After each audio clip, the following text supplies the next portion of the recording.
Here we are. And we're live. Welcome everyone to the Yeah. Footnotes podcast, um, where we go through the footnotes of our week, making footnotes of the important things we learned and the things we experienced. I'm Paul, I'm June. and yeah, let's get right into it. So, June, what's been going on with you? We talked last about your diet, your ketogenic diet. How's Yeah. that been going? Yeah. So I have some updates to start with my diet. One thing is I've been getting quite a lot of pushback. Like when I first told my parents about the keto diet, my mom in particular was very worried, like, why are you doing this to yourself? I think the best diet is to eat whatever you want when you feel like it. Yeah. Uh, but like over time, I had the chance to explain sort of like the theory behind it and how we're eating way too much carbs and how that's not so great for us and that we're not Mm-hmm. adapted to that. And I think they're sort of buying into the argument a little bit. And it also helped that this weekend, like my college friend or my mom's college friend from the States came and visited. Mm-hmm. Um, and she's like a biochem professor at, I think, Michigan University. Mm-hmm. So and she also like tried this low carb, high fat diet. So she lent some support. So I think my mom's a little bit more supportive of it. Okay. So it's Yeah. getting more support in terms of like family. In terms of like the actual effects, um, I went to measure my weight on Monday because of like another study I'm part of that I'm getting paid for. Nice. And when I recorded it into my fitness app that I use to record my weight throughout the year while we were doing our workout initiative, Mm-hmm. I found that my weight was the lowest all time. It was It was low. low. So, and I had been sensing that like maybe my face looked a little bit like thinner than before. Maybe Yeah. I'm not sure if this is an accurate report. So I'm thinking like I've certainly not gained any weight from this keto diet so far. It's only been like a week and a half in. Yeah. Yeah. But it might appear that I'm losing weight a little bit because I'm skipping a meal. I'm not eating breakfast anymore as Right. part of my intermittent fasting strategy combined with the ketogenic diet. So there may be some weight changes I'm concerned about, but in terms of concentration, so after meals, I don't feel that like grogginess anymore. Mm. So and I do experience like there are some hunger peaks specifically around like 10:30 a.m. And then around like 1 p.m. Mm-hmm. But then after that hunger peak passes, then I experience a kind of state of like deep concentration, Mm-hmm. which has been like really cool. So I can do a lot of reading and work in that time. So Right. and I'm hoping that as my body adjusts more to the diet, that this can be like more sustained. Remind me again what your end goals were for the diet. Like what you wanted more concentration. I remember that. Mm-hmm. Was there like weight goals as well? Well, not necessarily a weight goal. Mm-hmm. I think the biggest like priority for me was to get this sorted out because I wanted to be try to use the summer, to basically set the groundwork for the work I'd be doing in med school. So like I Mm. want to be doing that as effectively as I can. And like one of the big things to fix is my diet and concentration because I felt that those two things were a little bit lacking. So Mm. like my attention tends to be very diffuse. Mm. So I'm interested by one thing and then another, and so I keep jumping around. So I end up knowing a bunch of different things, but not, anything of substance in one particular topic. Right. So that's something I wanted to try to fix and get better at. Mm. I That's I that's mentioned my this. Sorry. You mentioned like you don't feel groggy anymore, which is something that I was experiencing a lot too. So And the way I addressed it was I just started to eat less, and I ate more vegetables. I ate lighter foods that I guess required less energy to break down. So I actually stopped eating. Well, I reduced my fat intake by a lot. Mm-hmm. Um, Protein intake was still high, carb intake still relatively moderate to high, but a lot of vegetables, and that seems to help me a lot. Like I don't feel groggy. Um, Attention wasn't one of my goals, so I haven't really been focused on that very much. Like I'm actually trying to maintain my weight as it is right now. But at the very least, I feel cleaner because I'm eating cleaner, and I'm not um, I guess spending as much energy breaking down or spending as much time breaking down these high fat foods. So like I just feel better overall and more clear minded. Yeah. So I mean, maybe there's different approaches to the same goal, but Mm-hmm. yeah.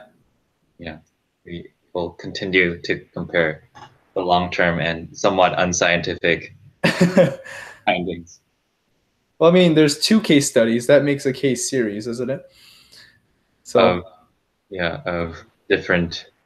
of different. Yeah, Yeah. well, yeah, but it's important to compare. Yeah. We'll see. We'll see where we go. Hopefully, we'll land somewhere healthy. Yeah, I Um, yeah. that's my keto update. I'm gonna keep going with it. Hmm. Um, I'm trying to like develop a keto menu for myself, Okay. and like I wrote it out like an actual menu, like with descriptions and everything. So I might read you one of the descriptions. That might be Sure. fun. You seem very excited. I want to hear this. Yeah. So I wrote them all personally too. I found the recipes online, Hmm. but one of the foods I made this week is a it's chicken breast, but inside there's like a ricotta cream cheese spinach filling. It's like Okay. super creamy filling, and then you wrap that in chicken breast and you wrap that in bacon strips, and then you cook it in the oven and sear it. Wow. So that was the first like meal prepped keto thing I made this week. Yeah. And let's see. Go to our meal prep menu. So the description for that is a tender chicken breast stuffed with an indulgent ricotta spinach cream cheese filling, wrapped in a crispy layer of bacon. Served with asparagus fries, buttery broccoli, or a salad of your choice.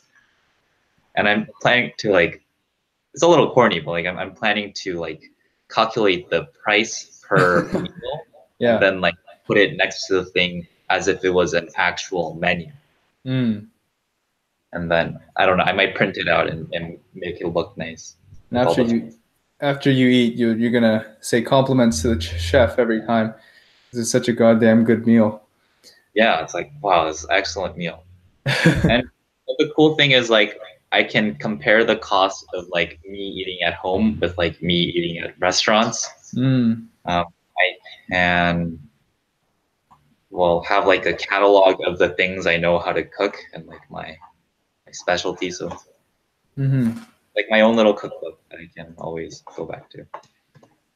That's that's wonderful. I've So that, I've tried to do that, but it's not to the extent that you've been doing it. But I mean, you're making fun out of it, right? Like you're getting enjoyment out of it, which is I think a yeah, really good approach to these kind of things. yeah. You know, I won't do something unless I'm like excited to do it. Hmm. Very cool. That does kind of tie into something I wanted to talk about today, um, in terms of time management tools. Um, Mm-hmm. so, okay, well, you and I have been like dabbling in various time management and uh, efficiency tools, like how to best use our time and keep focus and stuff like that. So, for example, you've been using, I don't know if you still use the tomato timer, the Pomodoro technique. Not anymore. You've outgrown it. Um, I've been like developing or trying to develop a few tools of my own. One of them was task-oriented processing, which planning, sorry, task-oriented planning, which I used for about 2 months before I got sick of it. Yeah, so I mean, the question here is, and how it ties to what you were talking about is, what is actually what makes a good tool and what makes a sustainable tool that you're willing to use over time? Um, because eventually the novelty of these things runs out, right? Initially all these things sound really cool, and the idea is so new to us that it's exciting, but then after using it for a while, it becomes work, and it becomes the benefit starts to be outweighed by the cost of Maintenance, cost of doing. maintenance. Yes, exactly. So yeah, the question for you and for me as well is what's effective. And this week I developed a new tool as well, so I want to test that today with you and see what you think. But let's start here. Okay. What makes a tool effective? I think what makes a tool effective is its context, like the context that it's used in. Okay. So let's take an example. So you develop your task-oriented planning system. Mm-hmm. This was basically like I really loved it in like the last few months of university, Mm-hmm. fourth year, and like basically what it is it's an Excel spreadsheet, and you log every single one of your tasks in as specific as you can get it. You Mm-hmm. date what date you want it due or like you want it done. You categorize it. You can categorize it by what kind of a subject or task it belongs to, and then you can write other notes on it. But like the cool thing about a spreadsheet is that you can organize by dates, so you know exactly Mm. I have these tasks to take care of on this day. Or if you organize it by category, I made this much progress towards this project or this goal. Right. So I really like that process. And it was really helpful when I had a lot of different things going on in different categories. Mm-hmm. It really helped me break down like bigger projects into more specific sub goals. Mm-hmm. Um, and like if there's an influx of a lot of tasks and a lot of different projects, I Mm-hmm. found that was like a very helpful organizing system. I mean, like it's literally like tables and lists. Like it's Right. as organized as you're gonna get with your tasks and agenda. So I really appreciated that. But when it came to the summer, like I didn't need it anymore Mm-hmm. because, well, first of all, I didn't have as many tasks that I could break down, or like the projects that I was involved in weren't even that specific. It's like going on vacation, like a lot of that is planning, yes, but like a lot of that is also, you know, there's elements of like spontaneity and Right. there's some fun in that. And yeah, and that's the other thing. Like I didn't find it fun anymore when the context changed. Mm. Like instead of being this like wonderful organizing system, it just became like a tyrannical thing that I had to enter like each and one of my activities. I had to submit it to like this spreadsheet system for it Right. to organize my life day to day, and like it sucked the fun out of me. So Mm-hmm. I did a similar thing, but in like a bigger doc I have. Um, so I think the effectiveness and the joy you get out of using a tool really changes according to the context. Mm. Okay. Very interesting. I didn't consider that. Um, I'm a very big fan of tools that work across all domains, across all time. Because I love order. I love making things fit into nice little neat little boxes. Yeah, But like you, once school had ended, I stopped using task oriented process planning. yeah, Um, because it was overburdening, and it was too much work. Um, yeah. It's like I don't know. It's like an overpowered tool. mm, That's what I. It's too good for you. Well, it's like using a jackhammer to try to like drill in a tank washroom. Right. I don't know, something That's like that. interesting. Hmm. Well, one of the tools that I am using now in the summer, where there's less going on, is something called post hoc scheduling. Uh-huh. And the idea is, traditionally you would schedule in things to do beforehand, a priori. You'd Yeah. say, okay, on Tuesday I'm going to do this, this, this, and this. Mm-hmm. Instead, what I'm doing now is I know what my responsibilities are. Surprisingly, a lot of us already have an intuition of what we need to do. We just don't do it.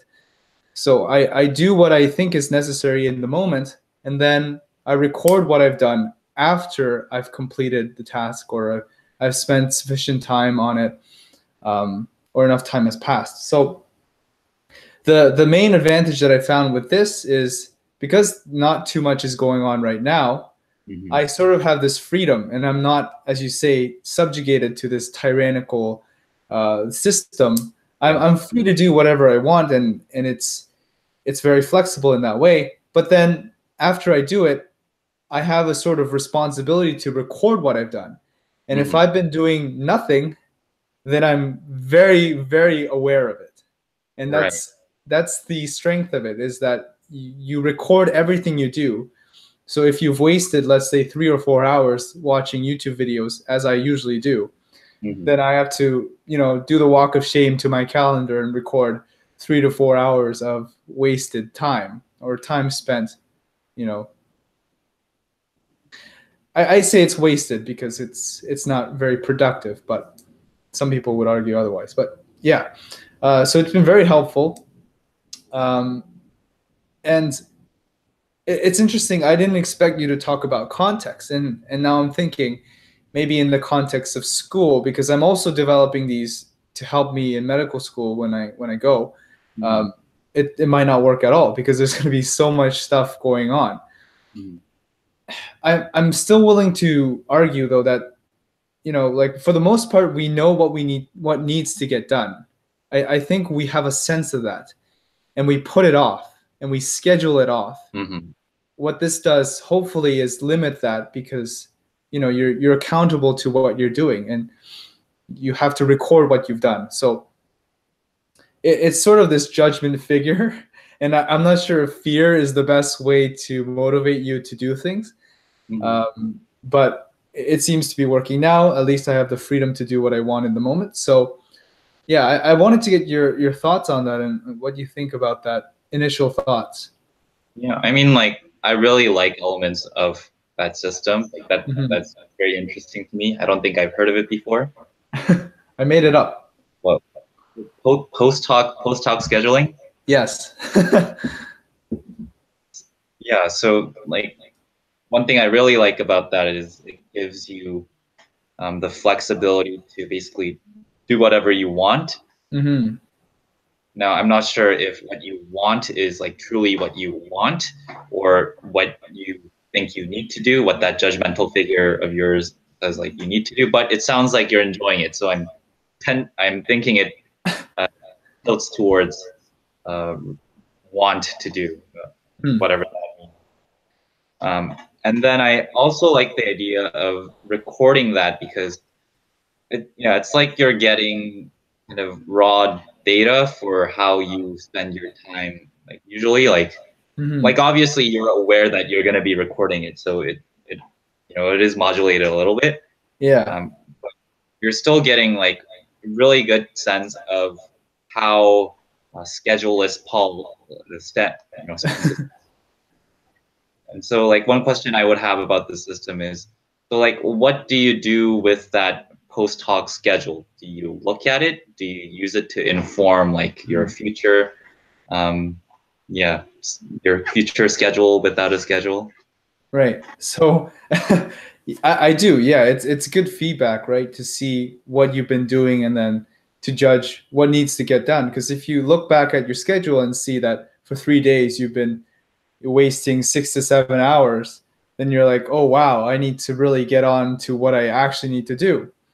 And another thing I use it for is this podcast. It's been Hmm. very helpful because now I can just look back on the week and actually see what I've done. Because when I usually schedule things ahead of time, what I do doesn't actually match with what's been scheduled. So, You're right. When I sometimes look back on the calendar, it's usually what I planned, not what I did. So right, there's that discrepancy a little bit, right. to the extent that There's I a haven't big been following discrepancy for the me schedule. usually. Yeah, right. So, So yeah, I think that makes a lot of sense. yeah. I might argue that when things, yeah, get a little bit more hectic and busy, that Hmm. like having, being detached and being able to see like your schedule ahead of time and like see like past months and ahead and like to prepare for that and like blocking Hmm. off times for that consciously and like planning ahead and Hmm. like setting some habits for that, because like I don't think we're capable of like processing like if we have like 7 different projects and subjects that we're working on in Hmm. like, different 2, 3, 4, 5, 6 month time spans, then like although like we have a pretty good sense of what we need to do and like what is our priority at the moment, I Hmm. think that needs some like logical like um, categorical processing. Hmm. But while that isn't present and like while the tasks that we have are you know can be easily processed and prioritized Hmm. just by us, I think that's an effective strategy. Well, I want to talk about that a little bit too, the idea of long-term planning, because one of the difficulties that I have with long-term planning is uh, essentially splitting work throughout the time frame. Let's say I have something due in a week. Where should I be allocating my time to work on that for the week? That's always difficult to me because once I get started, I don't know how much work I'm actually going to do, right? So some days I might say I'm going to work for an hour, but then I work for an hour and then I want to work for 3 hours because I'm on a roll. Sometimes I spend that hour doing something completely different. So the idea is, not restricting myself to specific time zones where I have to do this task, which is what task oriented process planning sort of aim to do a little bit, but just to enable me to think, okay, well, I have a bunch of stuff I need to do. I'm going to do them. I'm just going to do the thing that I think is important now, and I'm going to do it, you know, as engaged as possible in the moment, and I'm going to record that. And that's going to inform how I'm going to spend my hours after and the day after and so forth and so forth. So I'm not sure if that's going to be actually what happens when there's so many different things to do, but I want to try and see what happens. Yeah, I mean, I could see where the tension between like that system and things like long-term projects, maybe like things you want to work Mm-hmm. on over like 6 months or a year, Right. there might be conflict between that. Mm-hmm. So let's say like the problem with like very big projects and tasks is, I mean, like some of them maybe there is no specified endpoint.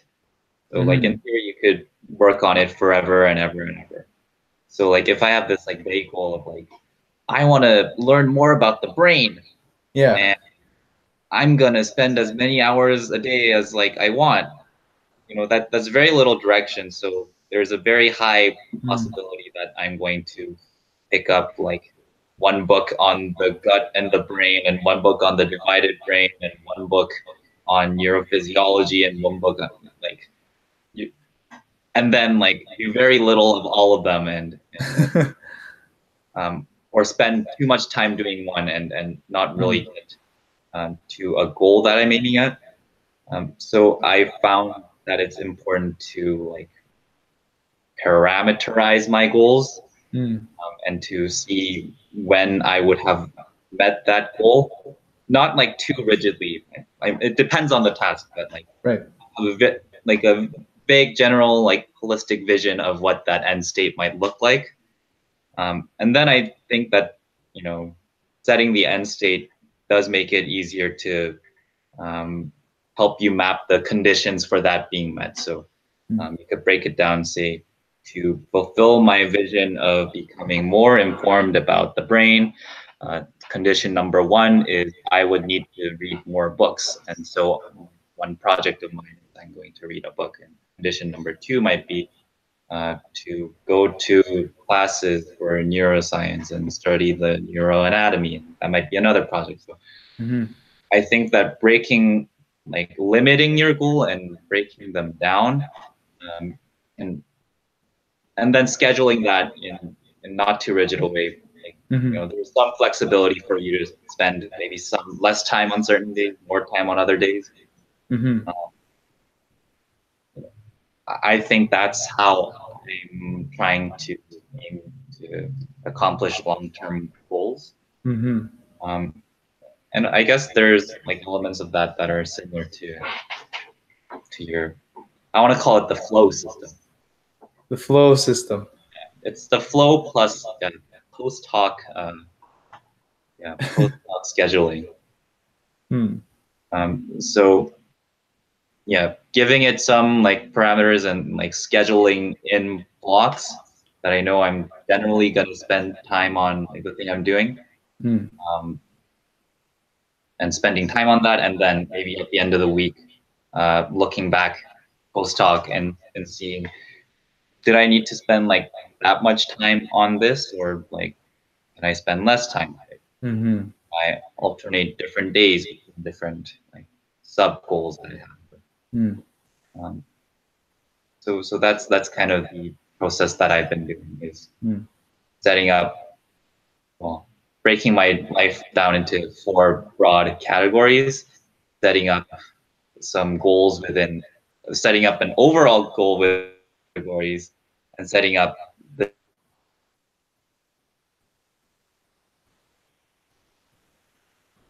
Oh, we lost Shun. that I will achieve. Oh.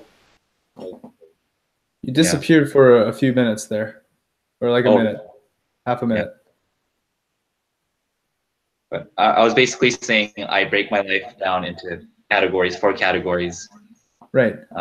Set goals, big goals within each, and then break down the conditions I would need to meet for each goal, and make projects or long-term goals from each goal.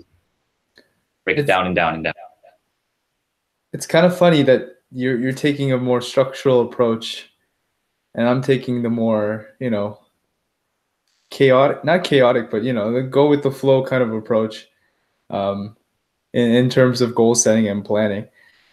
You'd imagine from the other domains of our life that we'd switch on that, but I don't know. Maybe that's what we need more in our lives. So that's what I gravitate towards. We're balancing ourselves out. Yeah, it's something like that. Very cool. I'm gonna try and incorporate some of that. I think this is very helpful because it's an ongoing dialogue in terms of what is best for us.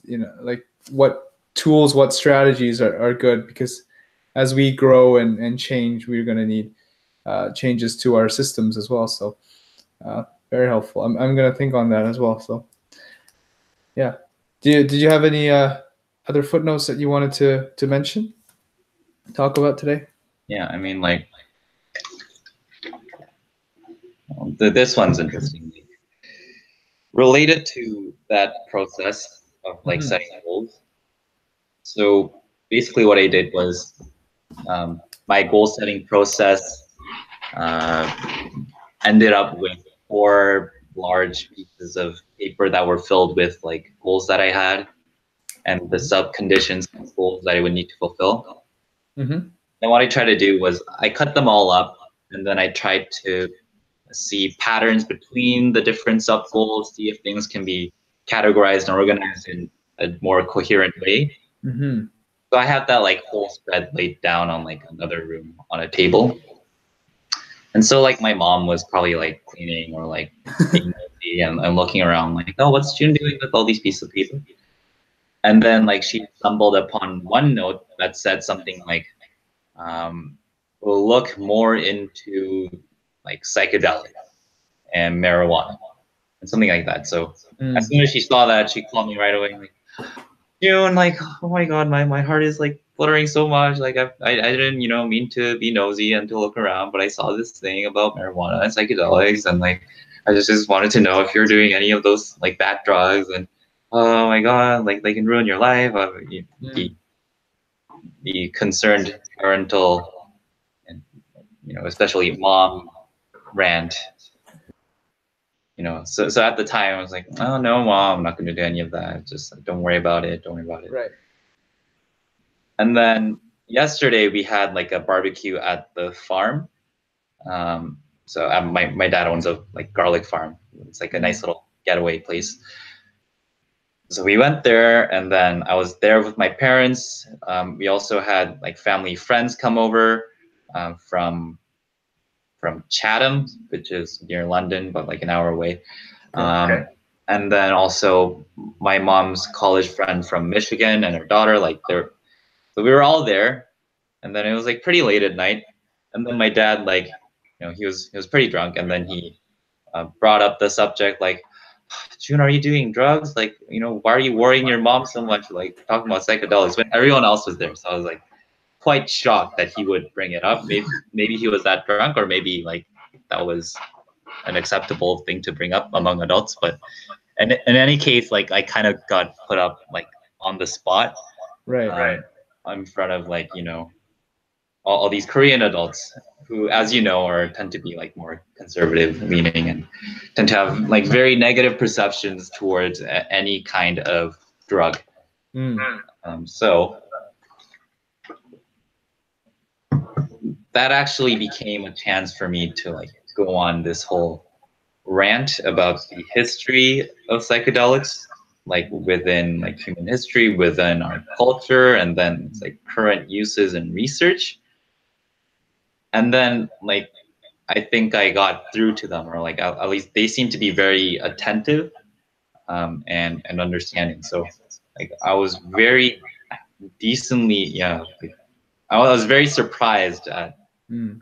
the reaction I got, and I didn't know that like that was a kind of meaningful conversation I could have with like my parents or like other Korean adults, because there did seem to be like a real fascination and interest in it, when I explained it.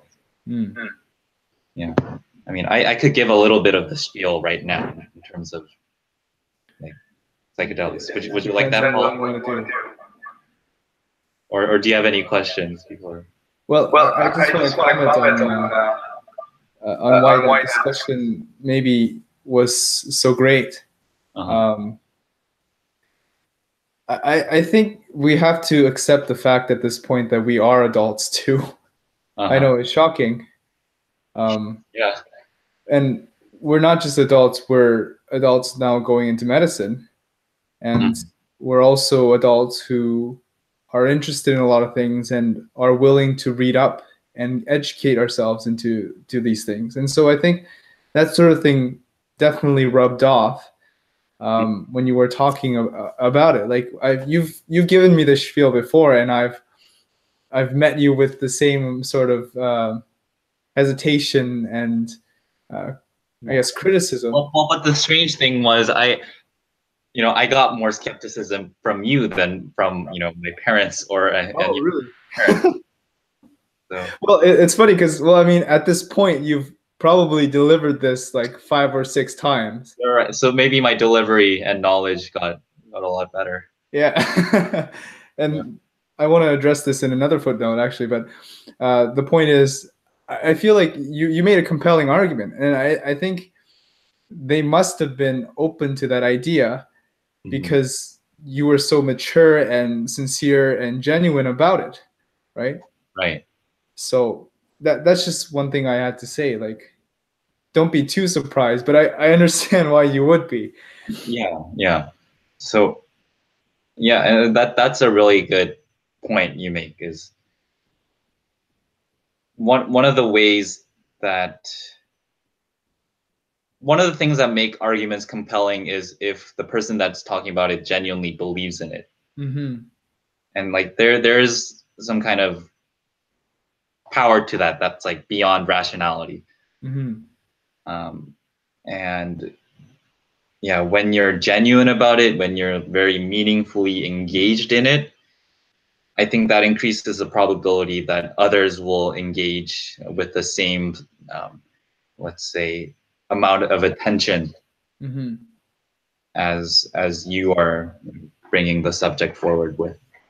Right. So yeah, like really, in order to make compelling arguments, like one of the things is like you only end up talking about like 1/10 of what you have read or heard. Mm-hmm. So like to really know something, I think you have to read up a lot or have a lot of different takes, a lot of different examples that you can call from. Mm-hmm. Um, and then when you're delivering that, to do that in as like open and genuine and a meaningful a way as you can manage. Mm-hmm. That And might be your best bet at delivering a compelling argument. right. And I would almost say that people are um, primed to notice these things in facial expressions, in mannerisms and nonverbal cues. Because if you've ever seen someone who's talking who doesn't know what they're talking about, their attention seems to be focused on other people. Like they're looking for cues outside of them to validate what they're saying is right. Right. Yeah. But for people who are trying to actually formulate an argument, their attention has to be, in their mind.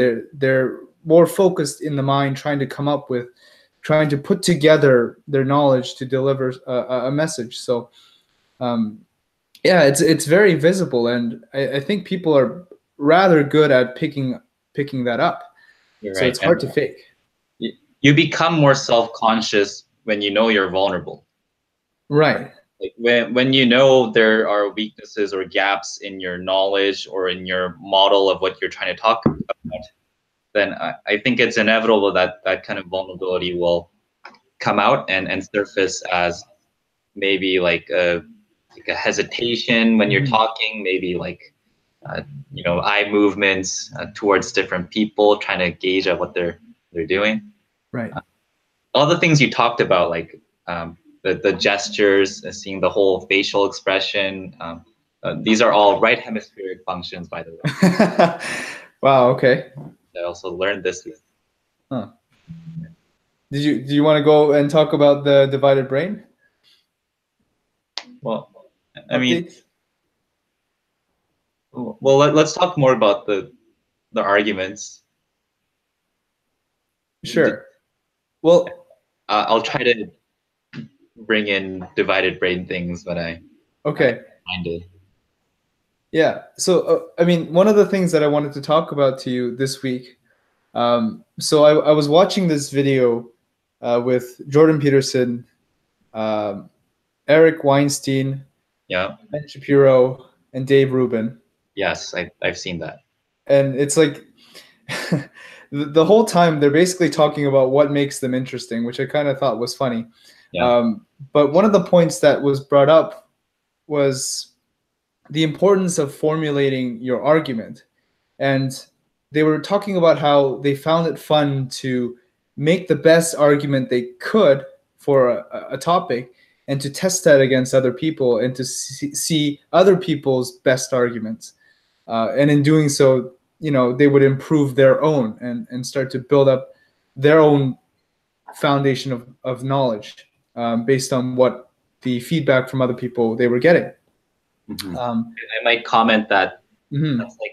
that's the adversarial system. So I'm Mm-hmm.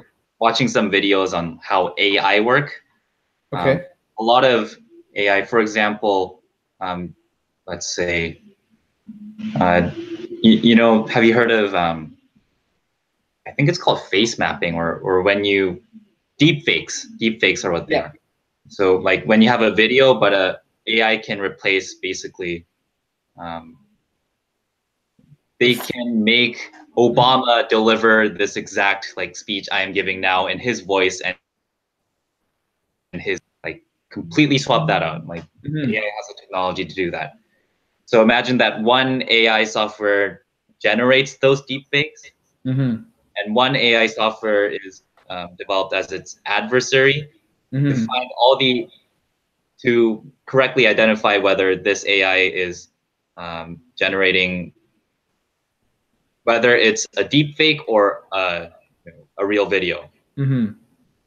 So you kind of put them at battle with each other, and then so this will keep trying to generate deep fakes that will trick this one into believing it's a real one, and this one will keep learning and getting better at Mm-hmm. identifying the bullshit videos that this AI is putting out. And Right. so, through this constant feedback and competition, they generate the best possible deep fakes possible so that they can make this like in 10 seconds into a Obama speech. Mm. Yeah. That's very interesting.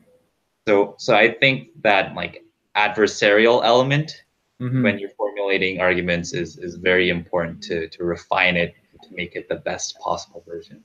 Well, yeah, and I think it's relatively easy once you get over the fear of being judged or having someone take apart your argument and take apart your ideas. I think once you get over that, like your growth curve is just phenomenal, I think. And one of the things that I've been trying to work through was, how can I make my learning the best that it can be? Because I felt that I haven't been using my time as effectively as I could be, and I haven't been learning as much as I want to. Um, and so the conclusion that I came to, and I want to test your idea and your perspective on this, is I think it's best for people to get as many new experiences as possible, because new experiences are often the ones that test your current existing model of the world. So if you go out and learn something new or encounter new experiences, then you can start to put that against what you already know. And hopefully, if you have the ability to work through that and the humility to understand that, maybe your worldview is already wrong, or it can be improved, it's not sufficient, then you can arrive at a better state. And it's like mini deaths, it's mini deaths of your own ideas that become greater. You have a rebirth, and you get stronger that way. So one of the things that I'm trying to do now, and I'm still working through how I could go about this, is try to experience as many new things as possible within reason, of course, but trying to do that the best I can. I wanted to get your input on that and see maybe there are alternatives. Yeah. Yeah, I think like the conceptual scheme you're working with is correct, and Mm-hmm. that new experiences or new knowledge gives us the perspectives that we're missing, that we need to kind of incorporate into our like schemas of the world. So Mm-hmm. in that process, our old schemas they break down and disintegrate because there's this new component that doesn't fit anywhere really into the existing model. So in order Right. to incorporate it, you need to build something larger and more coherent that integrates both the old schema and the new information. Mm-hmm. So that, like you said, is a process of like death, then disintegration, and Mm-hmm. then reintegration and rebirth. So I Right. agree with you there. Like I think the thing that needs to be more fine-tuned is it best for you to just only be exposed to like new experiences all the time? Should you Mm-hmm. be looking for the newest and wildest experiences to learn most? And I don't think that's necessarily the case, because I think there is a place where we learn optimally, right? So Mm-hmm. in complexity science terms, that's termed the edge of chaos. Mm-hmm. Um, other words, it's been phrased, it's been on stepping outside your comfort zone, Right.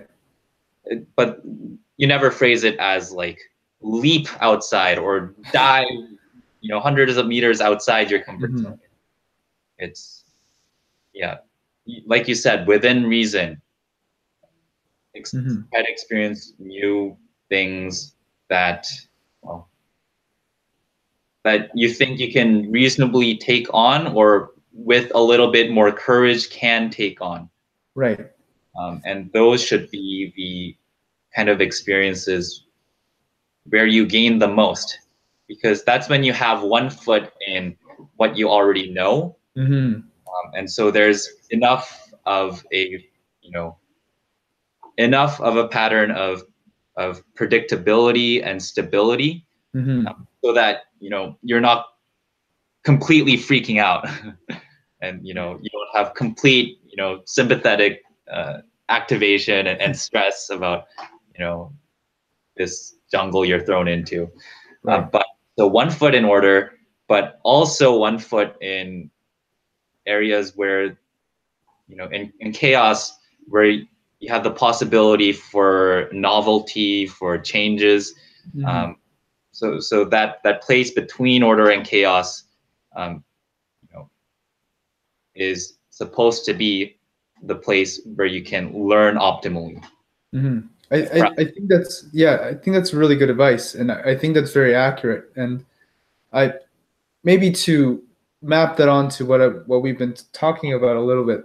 So it's sort of the idea that you should step out of your comfort zone, but not without a map, or maybe not without a compass. Like, you should sort of know what you're getting into.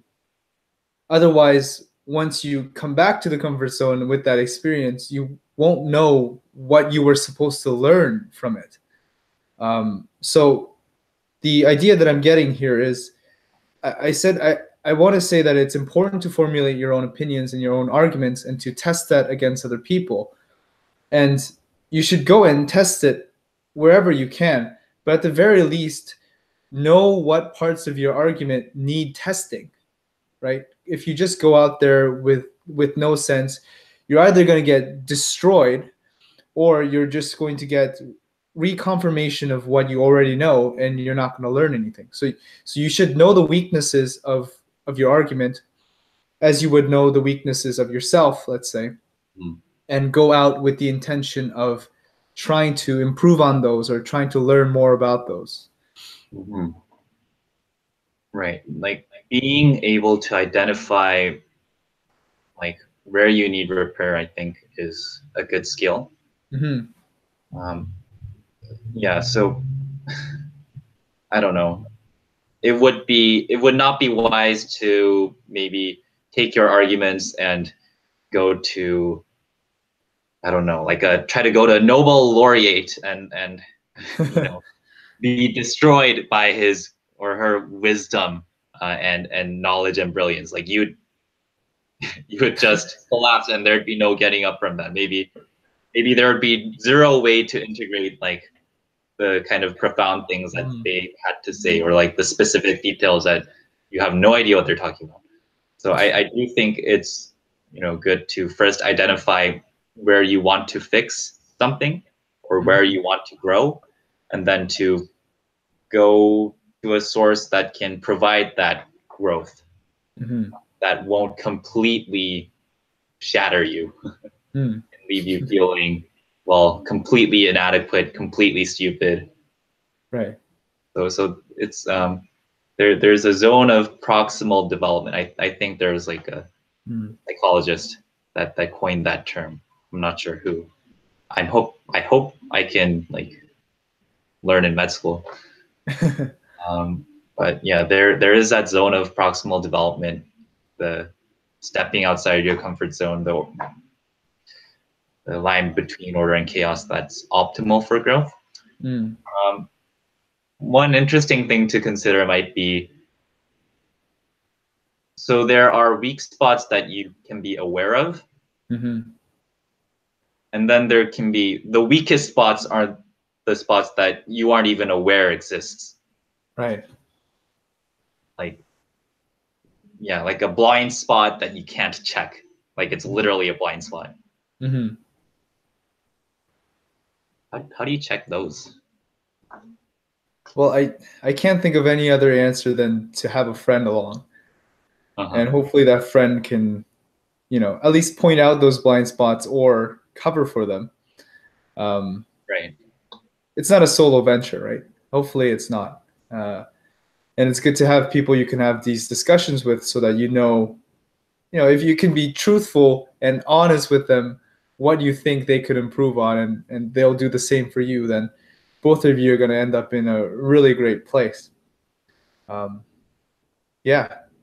Or, throw yourself out there, have an insane experience, do psychedelics, go to Greenland, dig yourself in a hole for like a week, Yeah.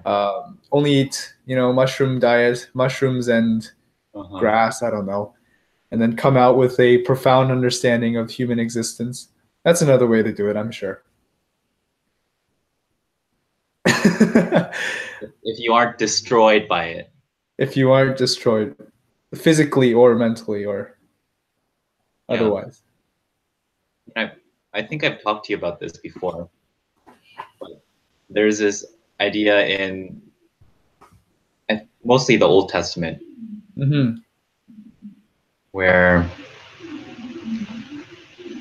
so I like the first example of it I can think of is when Moses goes to Mount Sinai to receive, the Ten Commandment tablets. Mm-hmm.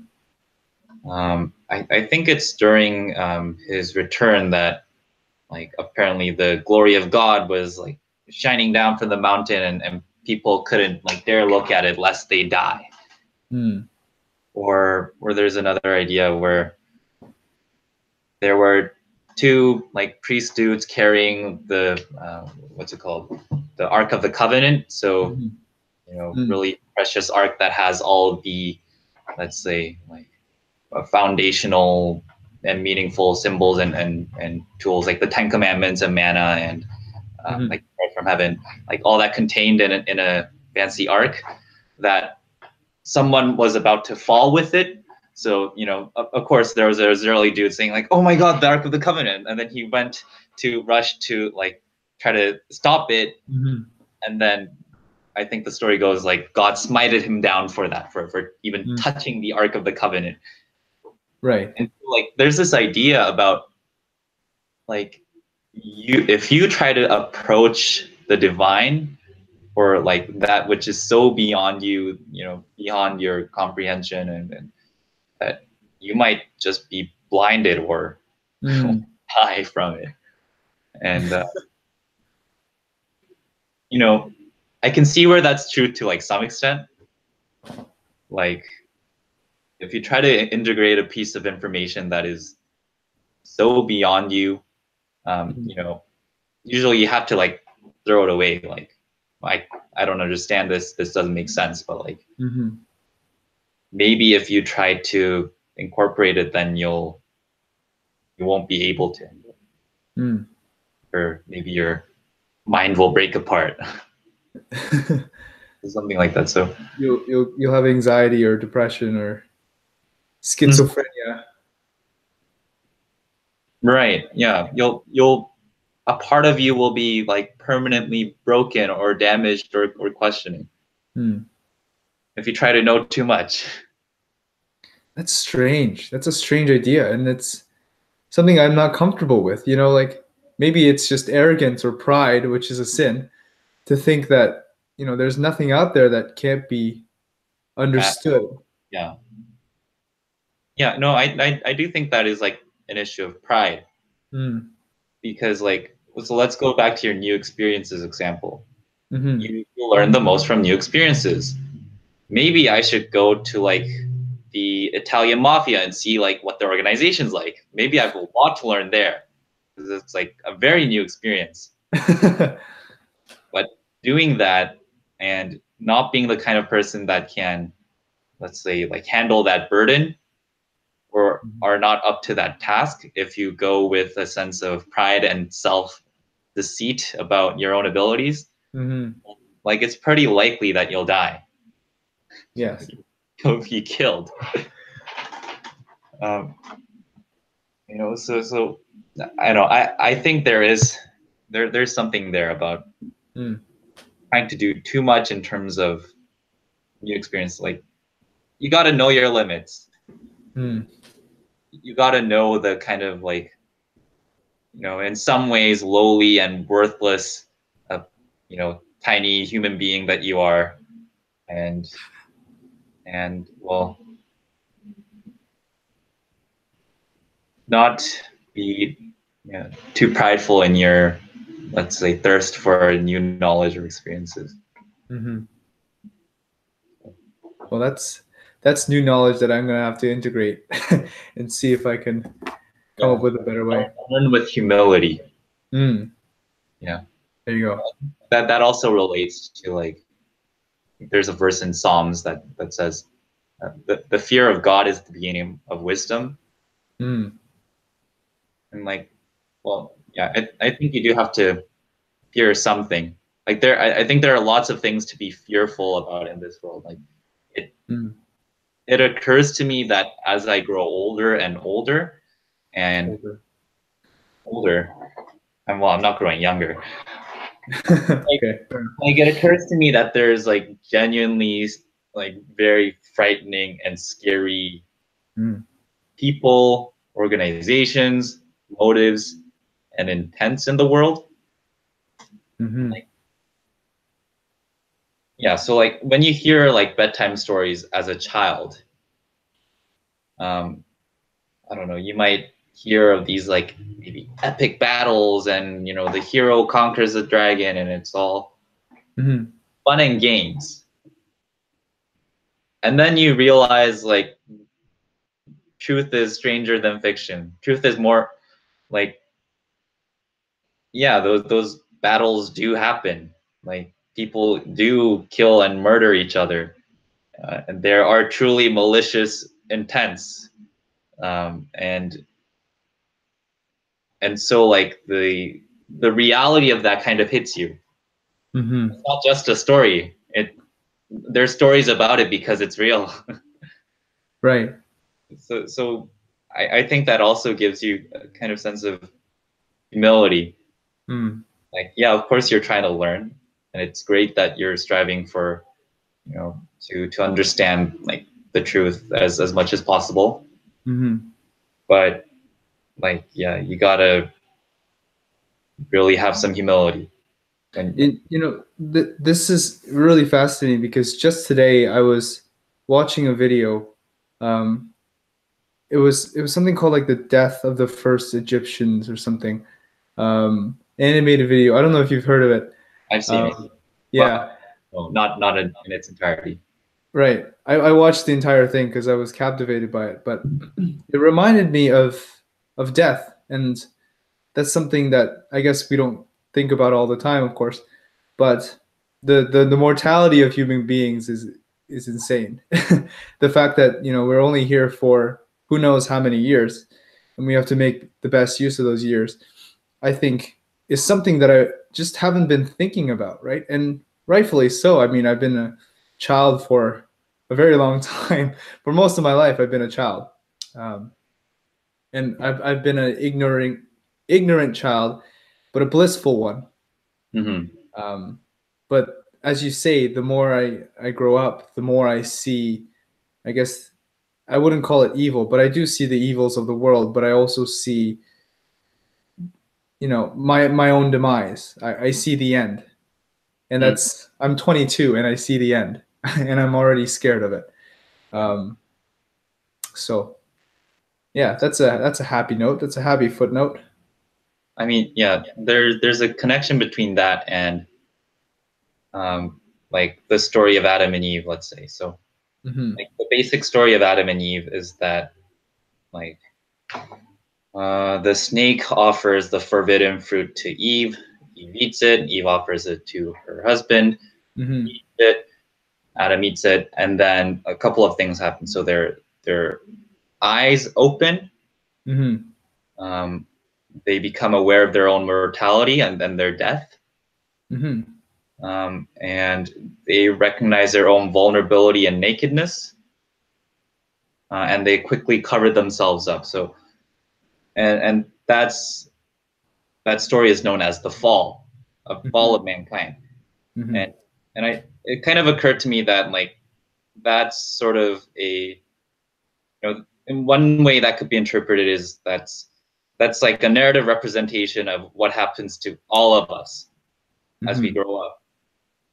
So when we grow up, we exist in this, like, paradisal state in a like safe and secure walled garden, let's say. Mhm. Like if you're living in a suburban home, you're literally in a walled garden, Right. like with fences and parents to protect you. Uh, like if you're lucky enough, a financial cushion. Mm.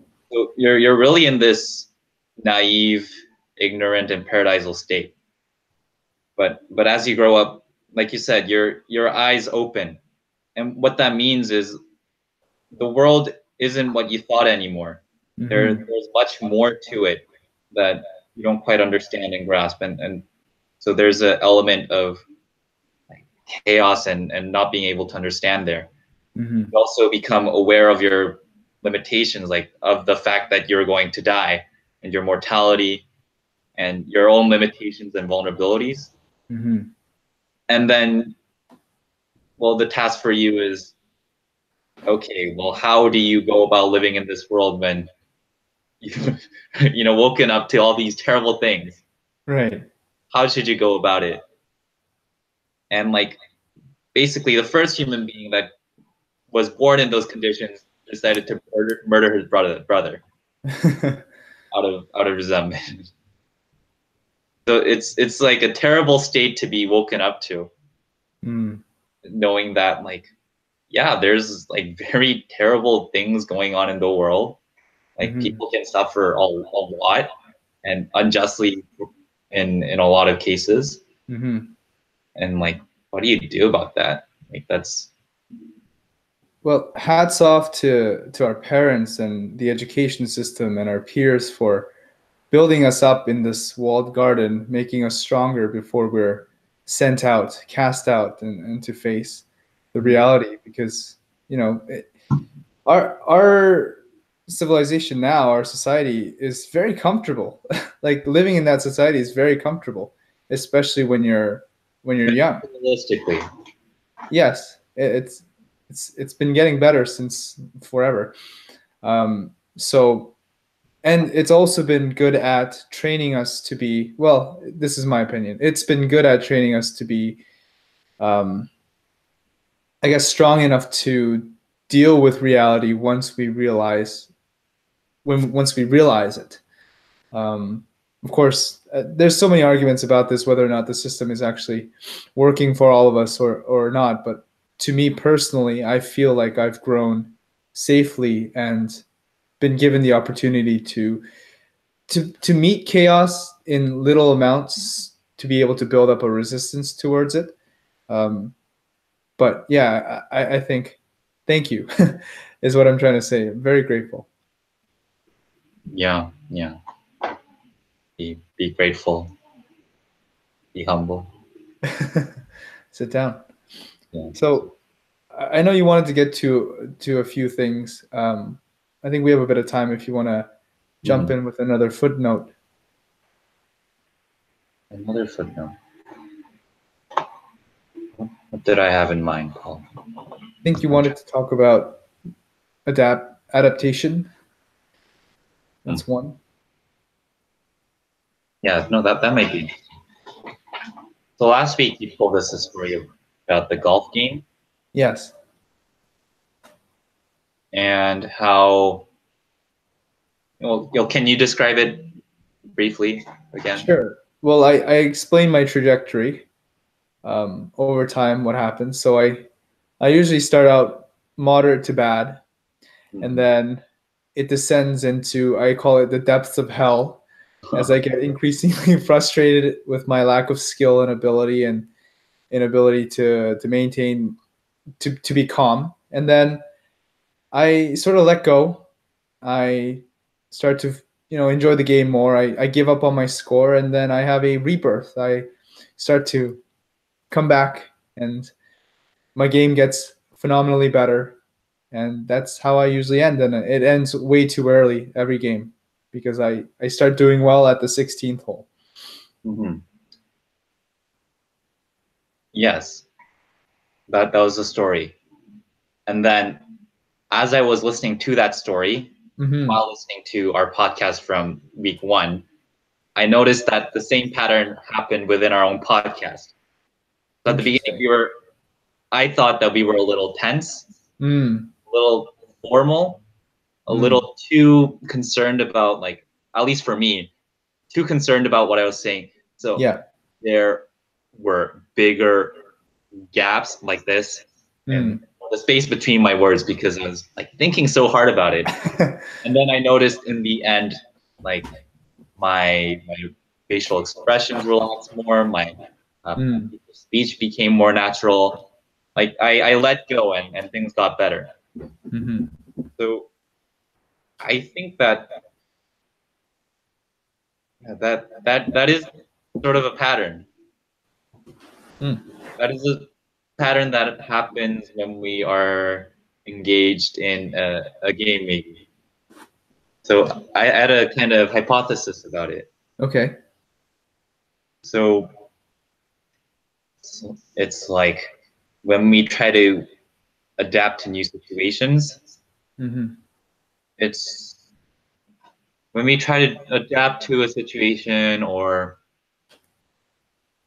do well, do well in something, Mm-hmm.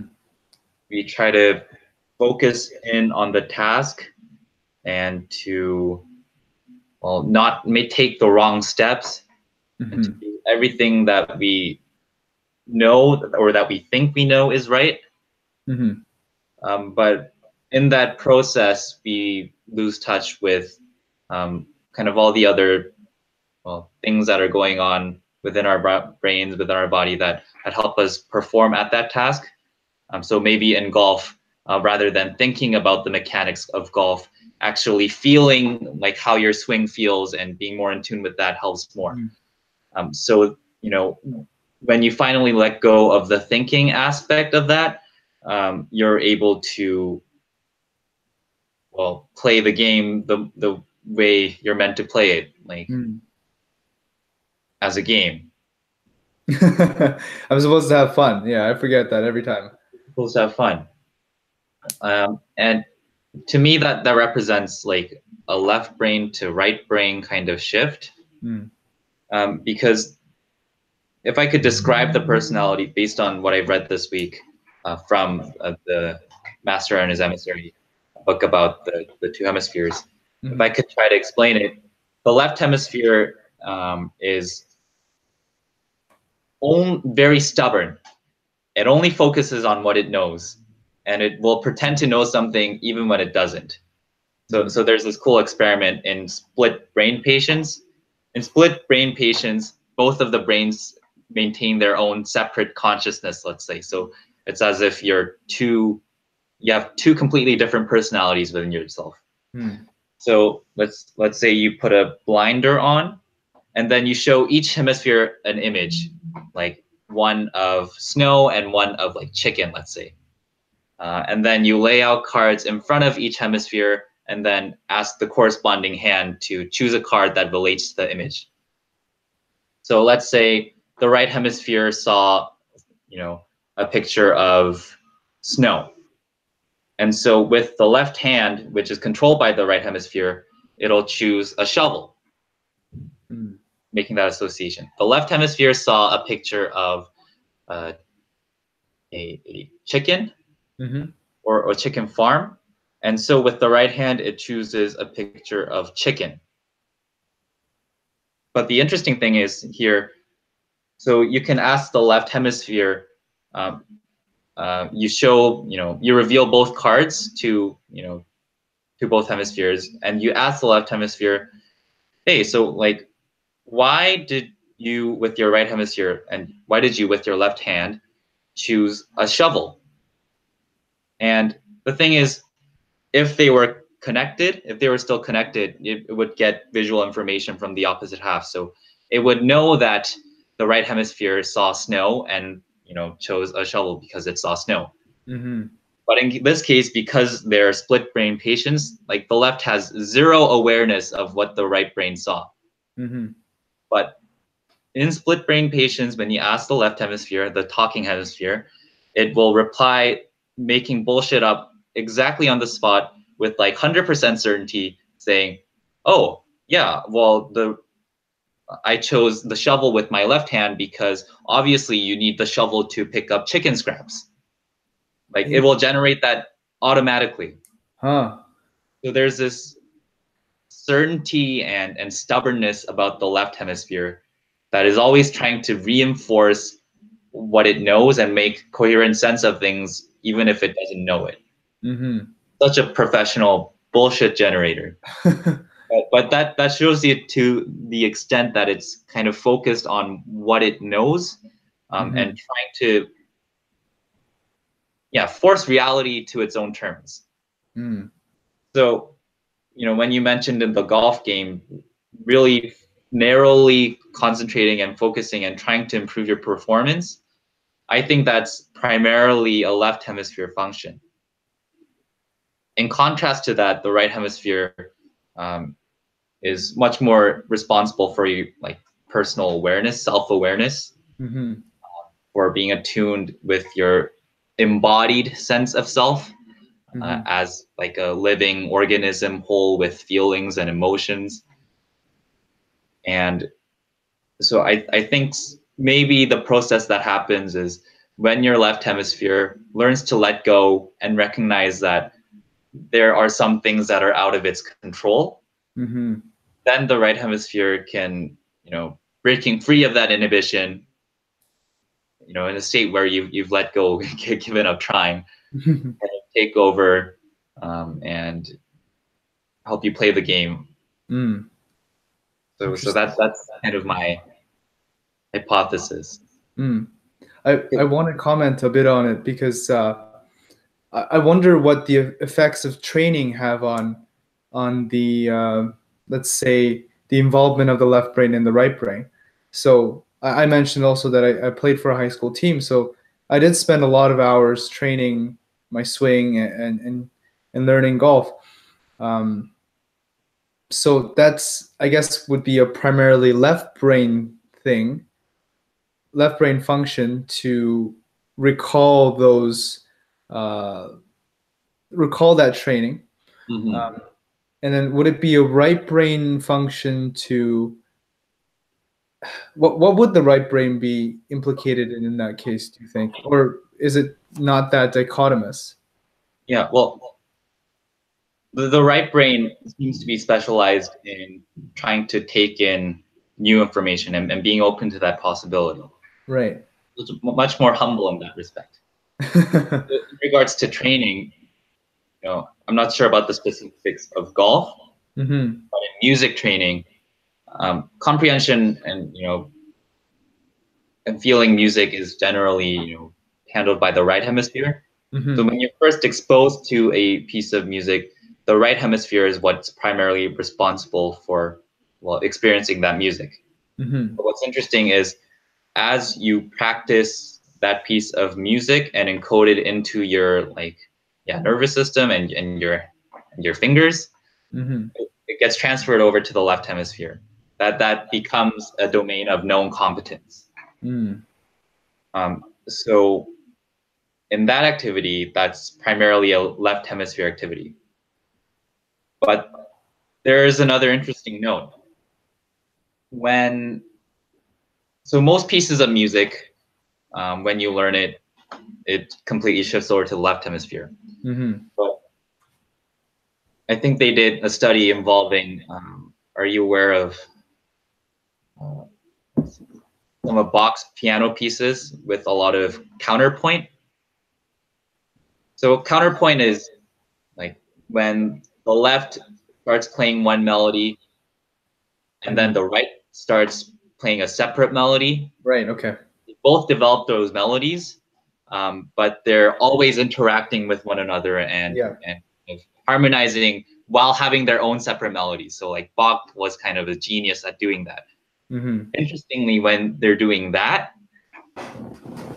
that activates the right hemisphere.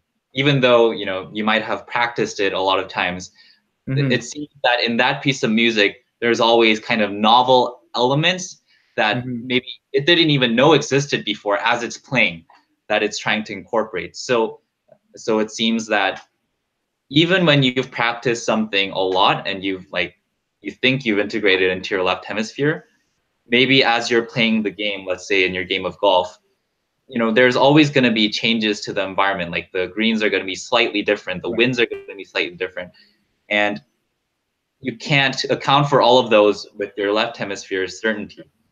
Mm.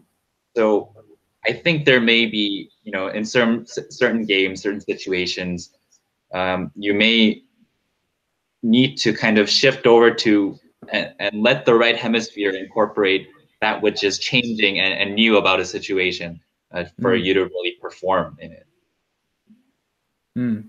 So I get the sense that maybe the left is it's like a library, and you borrow 1 or 2 books, Mm-hmm. but once you write the report, you have to take what you already know and you have to formulate your own opinions. In that sense, the left brain is sort of just a reference, and you don't follow it to the point, to the dot.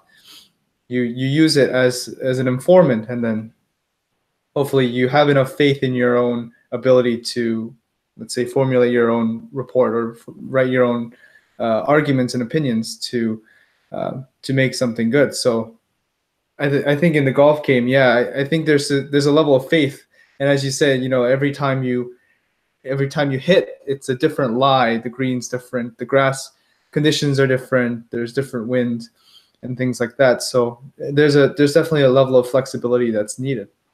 And thank you for analyzing golf to that extent, because I'm sure next time around that I'm playing with some other people, namely older gentlemen, I could be like, oh, golf is like life. There's so many life lessons to take from it, and I'm sure they'd love that, they'd enjoy that. So there you go.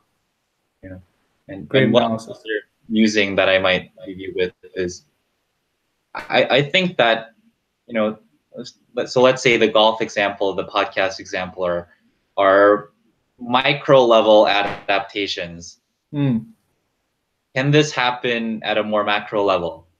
Can the same pattern manifest itself in for example, in stories? Because Mm-hmm. I think what you described like very closely mirrors the hero myth. Mm. Yes. There's like a call to adventure and the adventure begins and blah blah blah, and then there's this big dip where the hero falls into like a complete state of chaos, and they maybe they let go or lose hope, and then there's this miraculous upwards swing Right. towards the medallion, and where they defeat Sauron or whatever the ultimate evil thing that they're trying to defeat is. So you're Those saying I'm a hero for playing golf. Yeah, you're a hero for playing golf. You're acting out the hero myth in a that story of, it's like a forever repeating story of the left hemisphere and the right hemisphere, like Mm. the relationship between order and chaos. Interesting. I'm, you know, I know you wanted to leave me with that, but I'm very mad.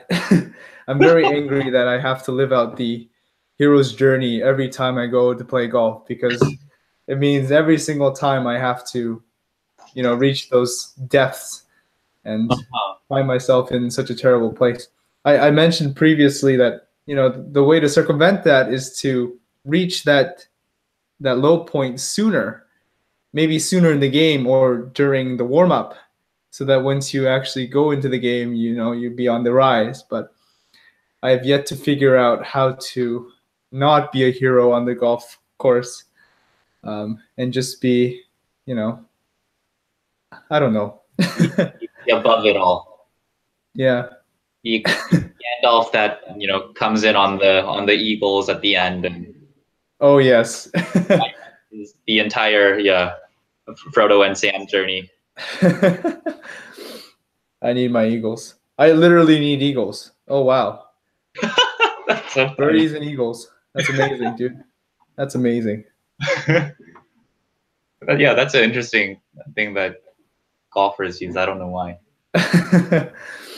Huh. But yeah, there's something to that. Like maybe it is a necessary process. Like it's when you're playing golf, like you won't go into it blind. No. Like you always want to rely on like the thing that you know. Right. And it's like difficult to master that, like letting go and being in a state of balance. So like, like I've tried snowboarding, Mm. and the more I try to control it, the more I like spin out of control. So like I feel myself going down and gaining speed. I Mm. get I get scared. I try to control that speed by like, braking a little bit too hard, and then I just completely flip over. And that Right. process repeats again and again and again. But I do think that in order to achieve that balance, like you need to kind of let go of that fear of falling down when you're snowboarding, Mm. and that helps you literally achieve balance on the slope. Right. Like there's that paradox, like by trying to let go of your, let's say, clenching of water. Notice how I'm doing this with my right hand. Like when I let go of that, like I find greater order. Or Right. that's such a strange phenomenon. And you see it so many places, so you gotta. It's archetypal. Yeah, it's a it's a permanent pattern of life. Hmm. I think that's a pretty good footnote right there. Yeah, that's a pretty good phenomenon. So, how are you feeling? Do you want to maybe close it off? Yeah. We got to keep this sustainable. So as fun as this is for the summer, we'll leave it when it's good. There you go. All right. Thank you, everyone. All right. See you next week. Bye.